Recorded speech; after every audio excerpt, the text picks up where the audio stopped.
So first off, I should say I'm sorry that I didn't start daily vlogging again. I literally, last week I could not move my head. I have a little bit of movement now. I can turn from there to there without pain. I can go from there to there without pain. So I got a little bit of movement. I just haven't worked out at all. So I haven't had anything to record. And this is kind of like a catch-up video, kind of explaining some thoughts that I had. But there's this little bell up above the video right now. And if you click on that bell, every single time that I post, you will have a new notification that says, hey, Mitch just posted. Okay, so if you click on that bell, that would be awesome. Let's get into this video.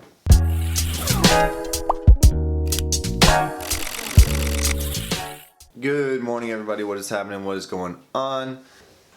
In today's video, I'd like to address the Hayward Field renovations and kind of what's going on as to the backlash from it, what I understand on their side, and what I understand on the people that are redesigning it and the people that are planning it for the World Championships. I have people on both sides that I'm friends with, and I feel like I have a pretty good justification as to why I can talk about it.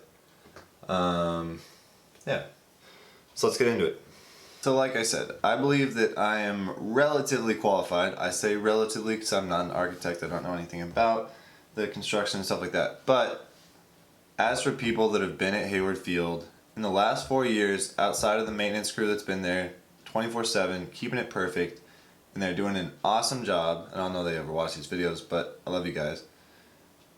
I have been there longer and more often than anybody in the last 4 years.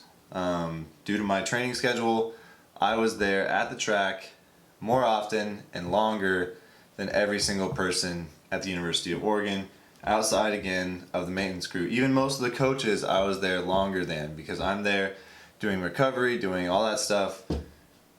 It takes a toll on me. Anyways, I've been there a long time over the last 4 years, and I've seen it develop. I've competed there on the largest stage that's ever been there, the Olympic trials in 2016. I've competed on small meets where there was like 5 or 6 people in the crowd. I've done state there since I was a little kid. It's kind of what sparked my interest in track and field. It is a magical place, and Hayward Magic is nothing to be messed with, and I understand that. Just talking about it gives me chills because you step on the track and it's just, there's an atmosphere about it. There's something that's a little bit different about Hayward Field, and to mess that up or to change something about that just doesn't seem right. And I understand those of you that think that way as well, because I think that way as well a little bit.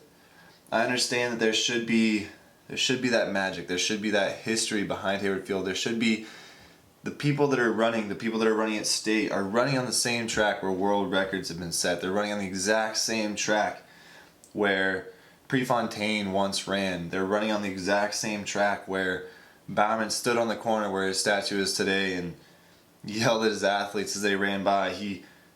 There is a crazy history behind it, and I understand why people don't want it torn down. And I'm very passionate about Hayward Field. I'm very passionate about Oregon track and field.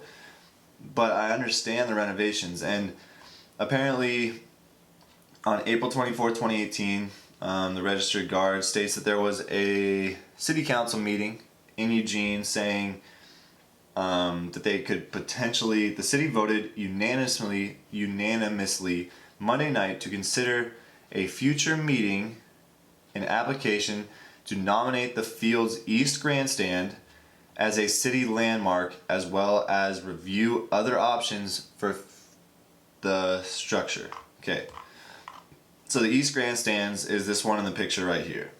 Okay, so it's this big East Grandstand. Now the history behind the East Grandstand is just that it's been there forever. It really has been there. It was there essentially when it was just a football field where they had a little track around it. But the history behind the East Grandstand and not the West Grandstand where everyone sits at the finish line is that during all the distance races, when Prefontaine and those guys were all there, everyone bangs on the boards, everyone bangs on the stuff, and there's no individual like seats. Yes, there's numbers on the seats, but everyone's super close, everyone's super packed together. It's really just a different kind of atmosphere over in the East Grandstand. I can understand the backlash from Eugene, the city, all that stuff. But as an athlete that has run there for X amount of years, the track does need an update. When they proposed this new renovation, I know that in the old renovation they had some plans to upgrade the facilities, like, and when I say facilities, not only just the track itself, but the training rooms for the athletes, the locker rooms for the athletes, the ability to train somewhere that's indoors a little bit and to do kind of a little bit more for the University of Oregon itself and its athletes. Because, I mean, we were successful when I was around, we're going to be successful in the future. It's just, it needed an update. It's really, really hard to train in a place that's like this, where it rains 8 months out of the year and is relatively cold most of the time. It is a disadvantage to us as a university compared to like a Texas A&M where it's usually warm, or a Florida school where it's very warm, or a USC where it's very warm, and they can go outside in those colder months and train and get some longer distance stuff in, and they don't have to worry about their muscles getting cold outside. It's just a completely different atmosphere. And I know the people behind the new renovation. I know their original mindset in the new renovation was to make a better, or the best possible, training facility for track and field athletes at the University of Oregon. Or it has been quoted as being the best track and field facility in the world. And I don't put that past them. If they're gonna include everything that they say they're going to include, with like laboratories to be able to do studies on running, which they already sort of do have at Hayward Field in the Bowerman building. They have some technology, but obviously it'll be stepped up considerable. To have a place where we can train inside, underneath of those grandstands. Yes, we do have a little bit underneath the grandstands, but it's only 60 meters. And so it's really, really hard to do workouts in 60 meters. It's actually impossible. We can hurdle underneath of there, we can long jump a little bit, we can pole vault, and we can high jump a little bit. But when we're high jumping in and around these giant pillars. That obviously would all change with a new renovation. The biggest thing to me about Hayward Field was you're not away from the track. You look at other venues and the stands are kind of pushed back. Everybody's kind of not involved in the actual meet. And when you look at something like this picture, you see that people are literally almost on the track. And that was the coolest part about Hayward, is you walked in and you're standing on the fence, you're standing on the rail, you're standing down at the front of the stands, you're banging on the boards as everyone's running by. You can actually touch the track if you wanted to. And that atmosphere is just unbelievable. So to see something like this, okay, also Devin's up here in the background. I don't know if you guys noticed that, but that is Devin chilling up here on the Megatron after he won the US trials in the hurdles. Anyways, the atmosphere, I'm hoping, shouldn't change. And when you look at the layout of the track, you see that it really hasn't changed. The high jump aprons are in the same place.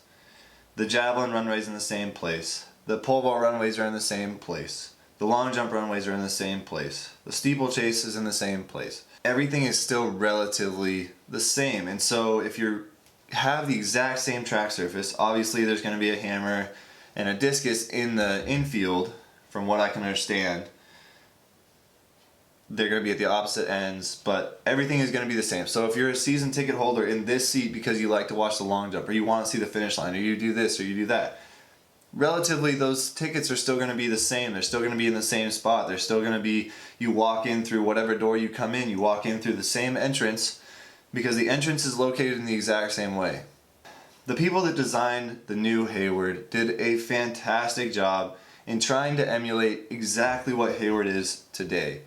I understand when you have Prefontaine's sister, kind of the legend of track and field in Eugene, the legend of track and field ever, Prefontaine, saying, "I feel like I'm losing my best friend." Now, Hayward, yes, that is where Pre found his love for track and field. And she says, Hayward Field is where her brother, Steve Prefontaine, found the love of people and where his dreams came true. She noted that the grandstands are old but still strong, just like us. Just because we're tearing down a grandstand doesn't mean that the people aren't strong, that we're still not strong, that we're not still backing track and field. And I know that the community that's in Tracktown USA, the community that is Tracktown USA, the community that is Eugene, Oregon, the reason that I came to school here, the reason that everyone is looking to come to school here to run track and field, isn't gonna come, or isn't gonna not go to a meet, isn't gonna not go to a championship, isn't gonna not go support those athletes based on a decision that was made by someone else, based on the fact that there's just a new grandstand.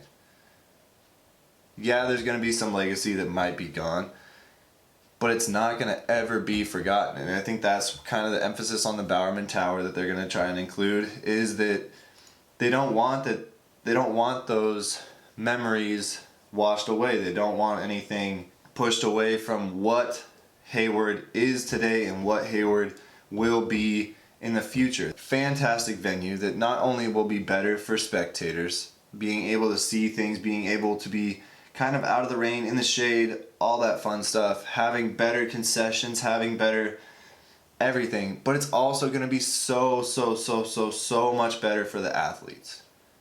And I think that when you're coming down to it, this is going to be a track that is at a university. It's not a, yes, it will be a world-class track and field venue, but it's predominantly going to be used by your athletes, the University of Oregon's athletes. They're going to be there more than every single person. It's not like they're going to be opening up the track just for professionals to go run on. It is strictly going to be used 90% of the time for collegiate athletics. Now, that being said, this is amazing. It has everything in it that you could possibly want as an athlete to train. It'll have phenomenal training tables. It'll have phenomenal ability to research why an athlete's getting injured. It's going to have the best possible indoor training facility outside of an indoor track, because we're going to be able to train under those grandstands. It's going to be a fantastic track. I guess that's kind of all I had to say about it, was that really nothing is going, I honestly hope and believe that nothing is going to change from now until then. Anyways, I'm not going to talk anymore about this. I want you guys to look through the photos, look through everything that you guys have seen, and kind of tell me in the comments what you guys think. I'll address your comments maybe in a future video or something like that, or I'll just reply back to them. I'm pretty good about it. Please, yeah, just comment down below. Tell me your opinion. I'd like to know what you guys think of Hayward Field. 1, if you've ever run here. 2, if you think things will change. Or 3, if you just think it's an awesome renovation and that you trust that Tracktown USA isn't going to let people down for the 2021 or whatever World Championships. That's going to be the end of today's video. I hope you guys enjoyed it. It was a little bit different. I just wanted to talk about it because it is kind of a big deal, and I felt like because I'd been there more than any person in the last 4 years, I had some sort of justification that I could talk about it. And I've run there at pretty much all the meets. Anyways, remember, be nice to people, don't hurt yourself, don't hurt others, slow down, don't dance so fast, and I'll talk to you guys all shortly. Okay? Bye.